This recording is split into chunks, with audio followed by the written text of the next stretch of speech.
Focus.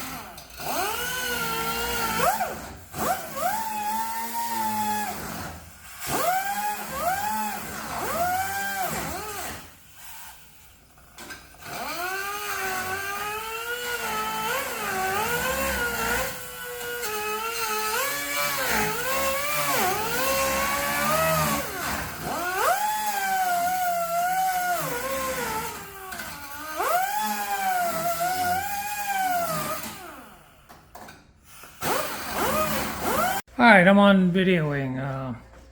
It's July 19th, 2024. This is Bob and Lou at the Two Old Guys Garage. We've been looking at the misfitting doors, and after doing some examination, we're trying to get a feel for where the hinge goes in to get the door correctly aligned.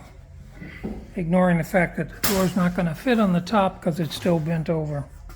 So that's where we're at today. Take care. Bye. Okay, it's like a normal project. Nothing goes right. Yeah, it's a bitch. Okay, so what do we... So far, we've spent, I don't know, hours trying to get at least one of these hinges working right. And so far not. This is the hinge that we started with. And this guy goes in like this. You can see the yellow marks. Where am I? There I am. You can see the yellow marks to get a center.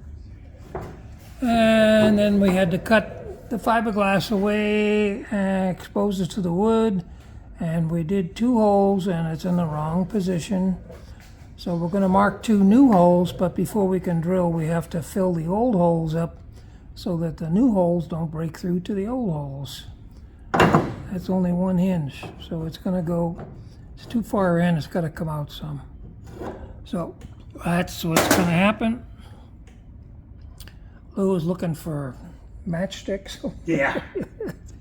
Yeah, matchsticks do a good job filling holes up. Yeah, or you could buy dowel rods, right?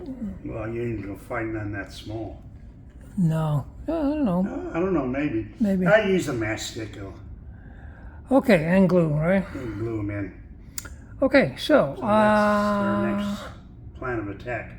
yeah, we cut the bottom one out, but we haven't fitted that. We want to concentrate on fitting this one on the top driver's side, and then we'll work down there. Now all of that is with the excessive bend still in the top of the door, so we can't really shut the door all the way because the interference. Yeah, because of the curve. So what we've been doing also is discussing how we might straighten that curve out. And yeah, if anybody's got some ideas how to take this little bit of the roll out. the trick is going to be to take it out evenly, because it feels like it probably starts from here. One of the thoughts we had was bolting the door down and then clamping 2 pieces of hardwood along this edge, and then taking maybe a couple of monkey wrenches and trying to jack it over. Anyway, if you guys out there got any suggestions, we'd appreciate it. Okay, so I think... Yeah, Bob, why don't you get a picture of it over here so you can see what we're talking about. Well, we did it in the previous ones. Oh, okay. Yeah, just a reminder, this curve is probably in close to half an inch, 5/8 of an inch. Quarter of an inch, I think it was. Easily. You can see it's an excessive curve. And we showed all that in the last, whatever the part is. Okay. Okay. I guess I'm going to kill the video at this point. See you all later. Take care. Bye-bye. Hey, everybody. It's Bob and Lou from the Two Old Guys Garage. Been a while. Today is August 3rd, 2024. This is part 30, the start of segment 1. And we haven't published a Anglia video for almost a month now. That's because hardly anything has been going. We still haven't addressed the issue of the excessive turned over top edges of the doors, but what we have been doing, Lou, you want to come over here and show them on the hinges? Yeah, I've been working on trying to get these hinges situation, and yeah, it's going to be the pits, that's for sure. I kind of made this, and the rod? This rod here, I machined it down so to go in the hinges. So it's going to kind of give me a half-ass idea how the hinges are going to mount. But if you can see, it's not. So the bottom here, this is pretty much where the top's got to go in. And according to this here, this bottom hinge is going to have to go in more. Yeah, because that rod rod should be pretty much has to be pretty much vertical. Vertical, right? For the door to open without binding. Yeah. So, so I'm going to have to do is take a router and I'll route this piece here of wood and sink it in a little bit. Yeah. And so, like I say, this does it have to go in very much? Huh? Does it have to go in very much? Well, if you look at it on the side, let me see. Yeah. You see how? Yeah, I would imagine that when it's correct, this is parallel. Yeah, that's what I was thinking. Yeah. Parallel to that line. Yeah. Okay. And you had to turn this rod down because this is not quite 5/16. Yeah, it's underside. It's a little under 5/16. So I had to turn the ends down. And then we had to find thin shim washers, right? Right, I got those already. Right, and we ordered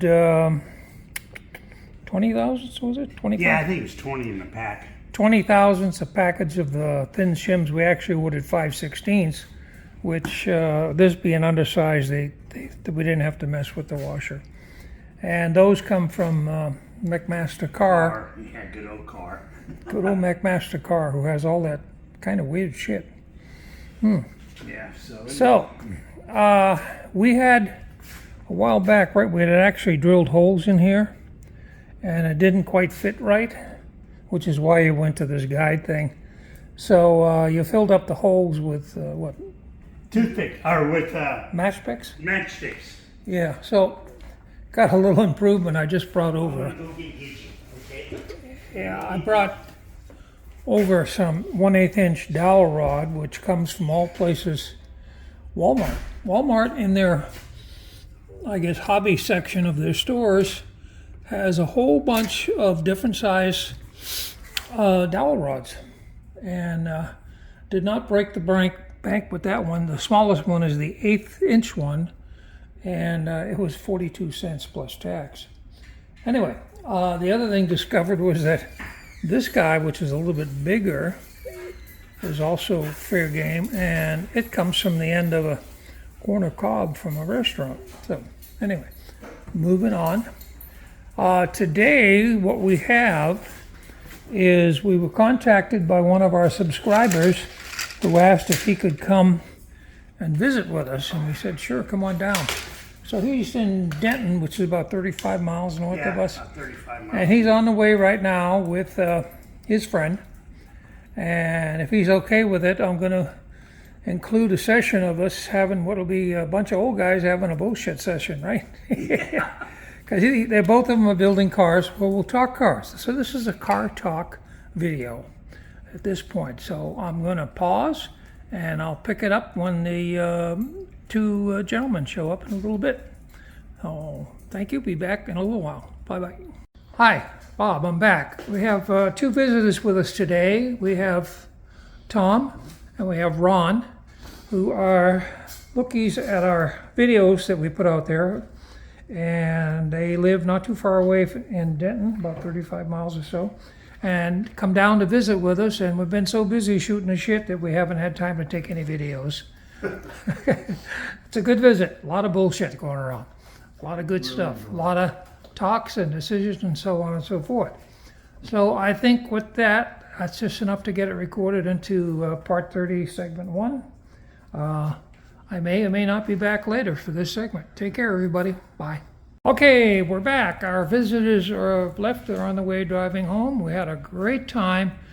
I had such a great time that I didn't have time to take much videos of them because we were talking about a million things. And some of the great things that come out of this, besides a very pleasant visit with two very capable guys, they're youngsters to us, but well, they're kind of old in their own right. Anyway, what's going on is Tom has to build a frame for his project, which is a 4-door 50 Studebaker. And this is a frame building jig that Lou made many years ago. Many years ago. Many years ago, and it's built a lot of his cars. And he has basically sold it to Tom.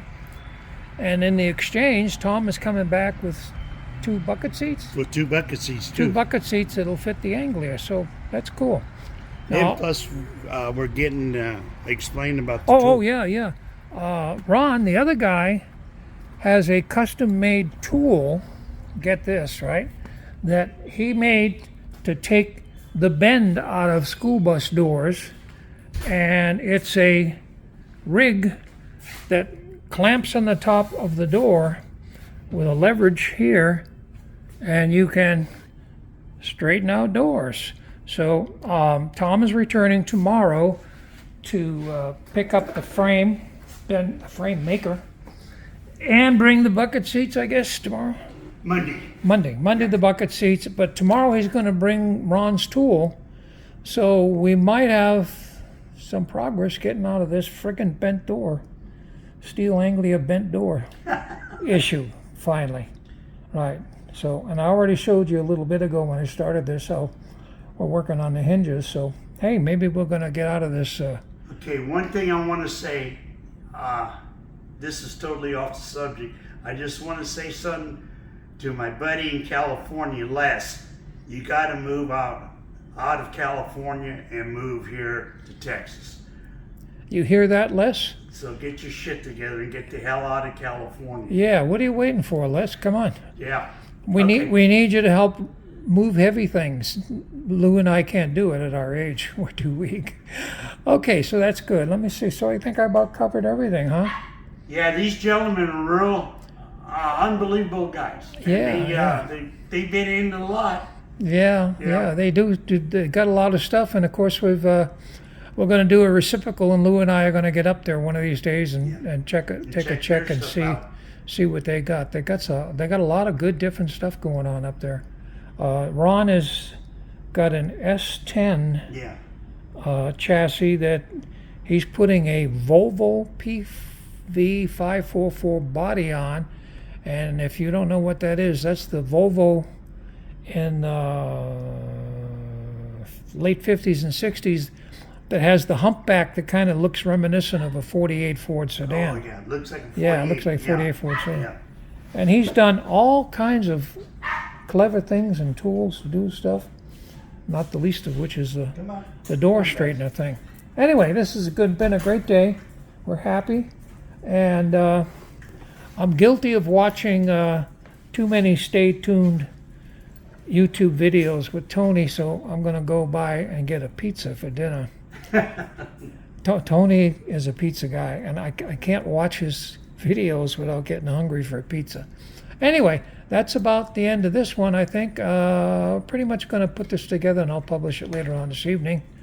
Maybe before or after I pick up my wife at the airport from her week-long cruise and my week of doing whatever I wanted to do and nobody to complain. So I think, before we say goodbye, I think we got the hope now for getting these damn doors.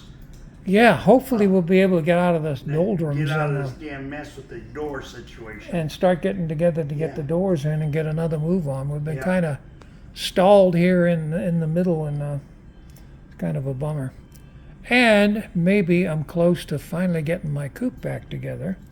I think I got another video coming on that. I got to go home after I get my pizza, and then I got to check the delivery of packages, which should be the possible different slave cylinder, the Miata one, and my nylon fiberglass impregnated You okay? couples for the hose. Anyway, catch you all later. Thank you. Take care, everybody. Bye-bye.